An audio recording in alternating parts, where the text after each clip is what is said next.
Bom dia. Eu não sei se eu vou postar isso, não sei se eu vou guardar isso pra mim. Eu tô aqui na praia agora, Praia do Recreio. Essa praia aqui. E eu tô fazendo esse vídeo mais como um arquivo. Uma nuvem para salvar alguns pensamentos meus. Eu tive a iniciativa de fazer isso porque ontem eu fui abrir uma pasta onde eu guardava vários arquivos desde 2021 até agora 2026.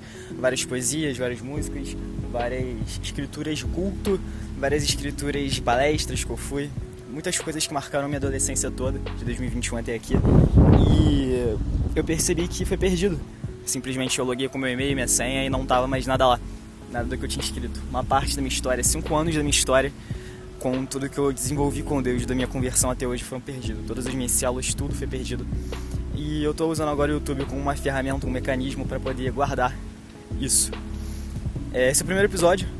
Eu quero compartilhar alguns pensamentos, alguns devocionais, algumas histórias, talvez alguns vlogs, não sei. E não tinha outro lugar melhor para fazer do que senão aqui, né? Juntando o que eu mais gosto, que é cinema, foto e o ambiente natural que Deus nos deu para começar essa criação, né? Então vamos lá. A primeira mensagem desse quadro que eu estava pensando de ontem para hoje, no meu devocional de ontem, no meu devocional de hoje, que é sobre por que acontece coisas ruins com pessoas boas. Talvez uma das perguntas apologéticas, né, mais perguntadas no meio dos cristãos e não cristãos. Então eu fiquei pensando sobre isso. Apesar de ser algo simples, algo que a gente entende que Deus tem os planos dele, e nós não precisamos entender necessariamente todos os planos dele para fazerem sentido porque ele é Deus. Eu fiquei pensando nisso quando aconteceu o acidente do helicóptero. 2 helicópteros se chocaram, 6 pessoas morreram, um artista norte-americano, um youtuber, enfim, aqui no Recreio, Oliver Tree.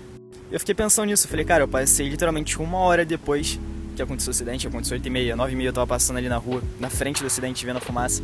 Eu nem imaginava que, 6 vidas foram mortas, foram ceifadas ali, tá ligado? Vidas de pessoas novas que não tinham nada a ver com nada por um acidente, entre aspas, bobo, assim, uma colisão de 2 helicópteros. E fiquei pensando, onde é que tá Deus numa situação dessas? Apesar de acreditar e disso não colocar minha fé em risco, eu fiquei pensando, por que Deus planeja isso, sabe? E isso ficou na minha cabeça, eu fiquei pensando sobre isso, não pensando que eu iria chegar em uma conclusão, porque eu sei que eu não iria chegar em uma conclusão, mas pensando onde é que eu ia sustentar a resposta disso pra mim e pra se alguém me perguntasse isso, sabe?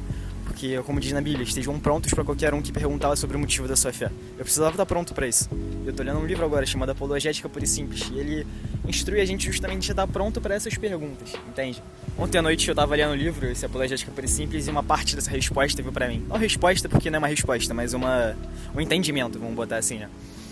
Na seguinte frase diz o seguinte, abre aspas: um arquiteto, quando projeta a casa, ele não se coloca como parte dela. Ele não é uma escada dentro da casa, ele não é um objeto físico dentro da casa. Você entra na casa e você vê os traços da sua personalidade, você vê os traços da sua arte, a arte do arquiteto. Numa pintura de Van Gogh, quando você olha a Noite Estrelada, você não simplesmente vê Van Gogh na pintura, você vê os traços que Van Gogh colocou na pintura. Então, por que na criação nós teremos que ver o Criador e entender o Criador de maneira completa? Não tem lógica isso. Se não é um arquiteto, o arquiteto não é uma escada, o arquiteto não é uma cadeira. Ele é simplesmente uma mente de fora que cria a casa, que projeta a casa. E isso não torna ele inexistente. Ou seja, agora fazendo analogia para Deus, porque Deus, o Criador do Universo, tem que estar em completo entendimento dentro dele. Tem que ser algo que a gente entenda os motivos dos pensamentos dele, os motivos das motivações dele. Senão não teria sentido, ele não seria Deus. Se o arquiteto não precisa estar dentro da casa para a casa existir, Deus não precisa estar por completo dentro da casa. Deus faz como arquiteto, ele deixa sua arte, ele deixa seus traços. A gente vê a poesia de Deus, a magia de Deus a partir das coisas do mundo, da criação, do mar. Os oceanos exaltam a Deus. Então não teria como eu entender por que 2 helicópteros se chocaram, levando a vida de 6 pessoas. Porque ele é Deus. Se eu entendesse isso, ele deixaria de ser Deus. Faz sentido? Se eu entendesse todas as motivações do Criador, ele não seria diferente de mim, ele seria criatura. A criatura não pode entender por completo o Criador, senão ele deixa de ser o Criador. Não faz sentido. Um quadro, uma obra de um artista não pode abranger toda a vida do artista. Ela abrange um pouco do artista. Nós vivemos num mundo que a beleza de Deus está escrita com o traço dele, mas nós não podemos entender Deus por completo. Ou seja, por que coisas ruins acontecem com pessoas boas, ou então por que coisas ruins acontecem, de modo geral. Eu nunca vou chegar nessa conclusão, porque se eu entendesse exatamente o porquê que isso acontece, ele deixaria de ser Deus. E se eu entendesse exatamente por que isso acontece, e ele deixasse de ser Deus, nada disso aqui teria sentido. enfim, esse é o primeiro pensamento que eu queria compartilhar para vocês, de maneira rápida.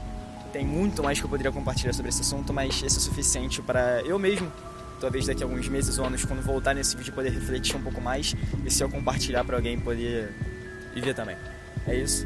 Eu não sei qual vai ser o propósito desses vídeos, eu não sei qual vai ser o propósito desse canal, mas eu quero usar isso como um arquivo meu, um arquivo do Lucas Trajano, para poder guardar meus pensamentos e guardar minha vida. Obrigado.